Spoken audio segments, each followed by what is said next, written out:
TJ from LEO Predation Management, and today we're talking about a scope, a high value scope. It's going to be kind of a review, but I don't normally do them. However, this scope's such a good value, I think it's the best value going, honestly. I ain't saying it's the best thermal scope out there for us coyote hunters. I ain't saying it's the cheapest or most expensive. I'm just saying you get a lot for your money. And in that aspect, the Rix Leap L6 is hard to beat. I did a video comparing it to the TH50C V2 from iRay. This one, I'm going to cover everything and I'm going to talk about why it's such a good value. For one, it's a tube scope. Not everybody likes the tube scopes. Some people are 100% AR, but a tube scope can ride an AR or bolt gun equally as well.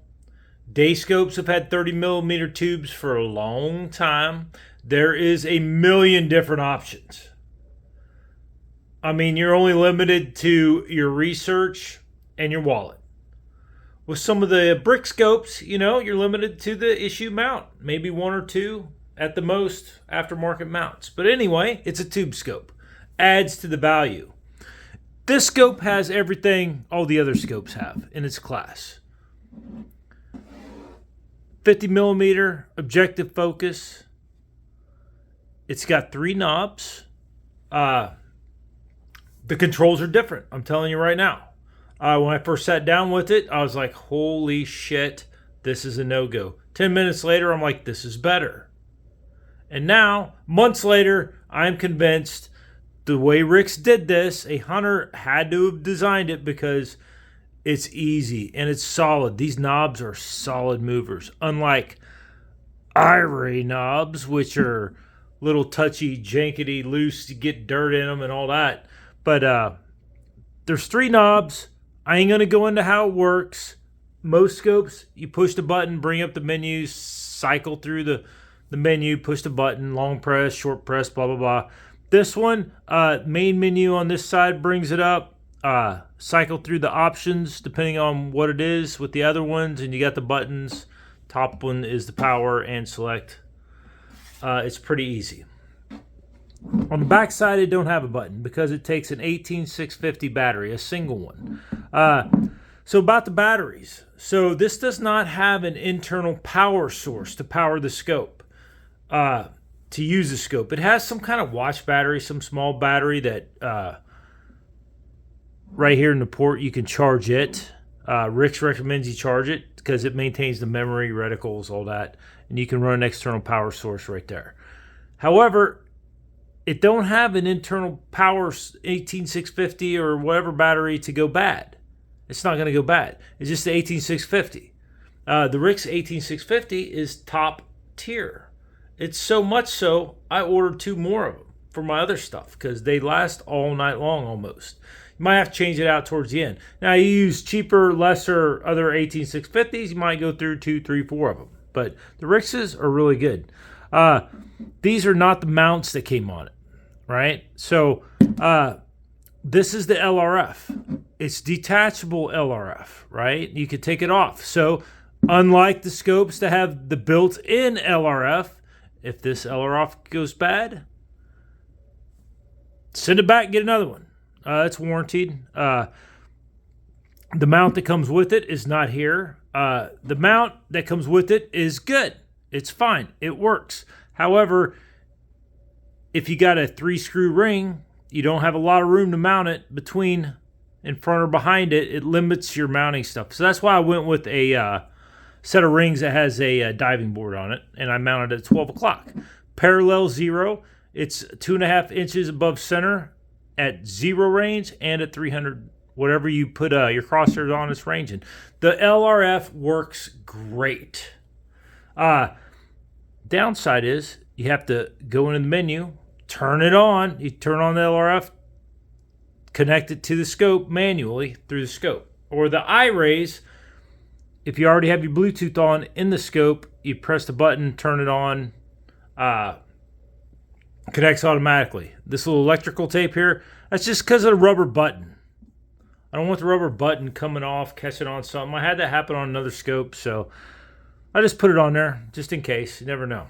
But anyway, this one you have to manually, you go in, you have to turn on, go in there, turn the LRF on. Unless I'm missing something, be sure to put in the comments if I'm not. But that, so far, that's what I have to do. The iRay connects automatically, but it's a glitzy piece of shit. It disconnects. I'm fighting with it all the time. It's hard to get tuned in. This one works great, and it costs like $300 or $400 less than the iRay equivalent.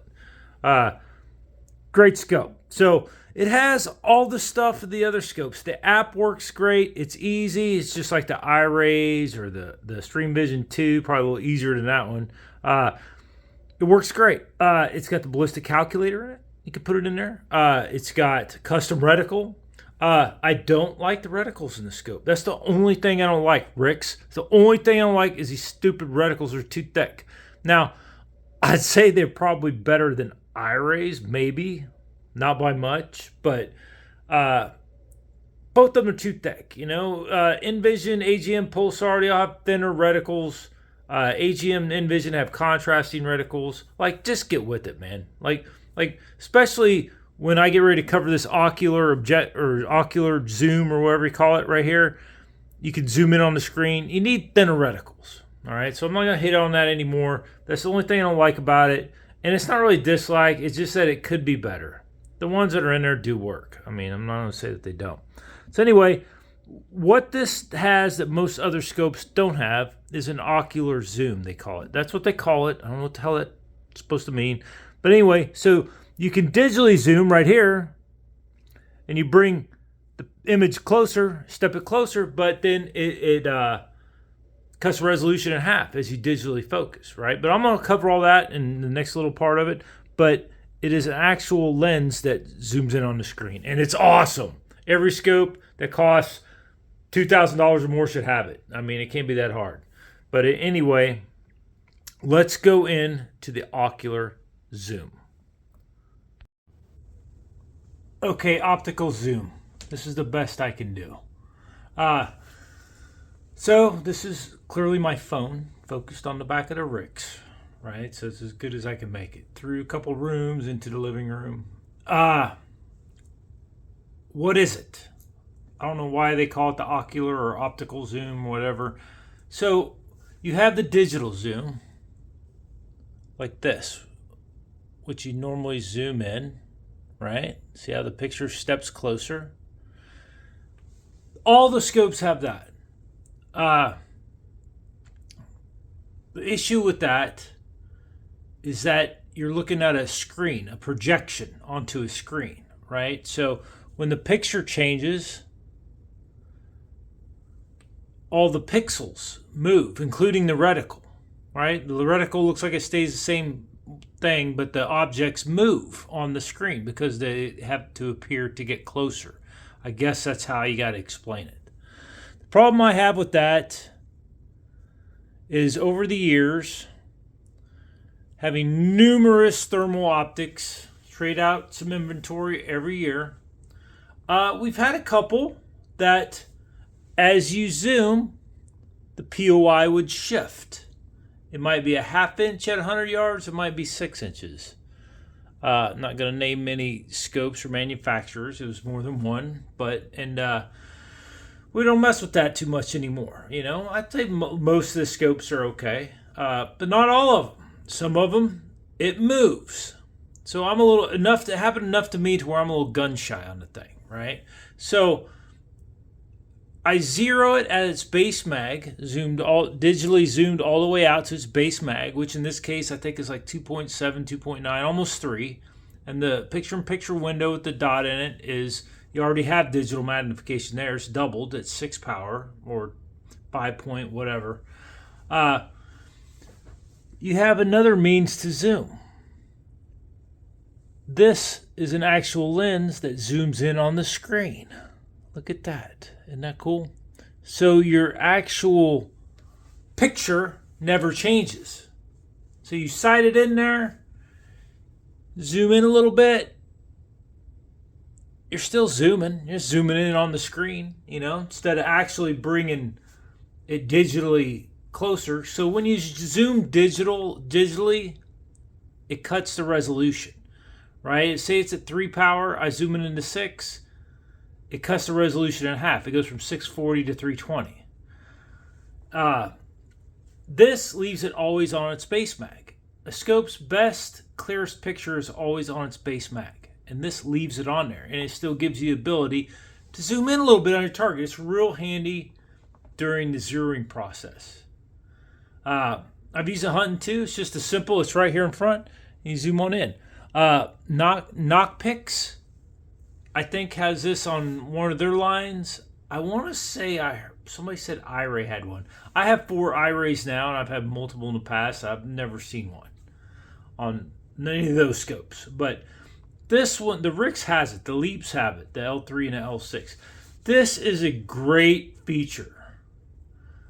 You ask me, like Pulsar, all of them ought to get on board in this. It's just another option for you. And like I said, it's just less room for error. As you go through the years having these thermal scopes with all their little problems, POI shift, glitchiness, the screen's blacking out, whatever. They just, they're little computers. They have their little computer problems, right? So this can eliminate one of them.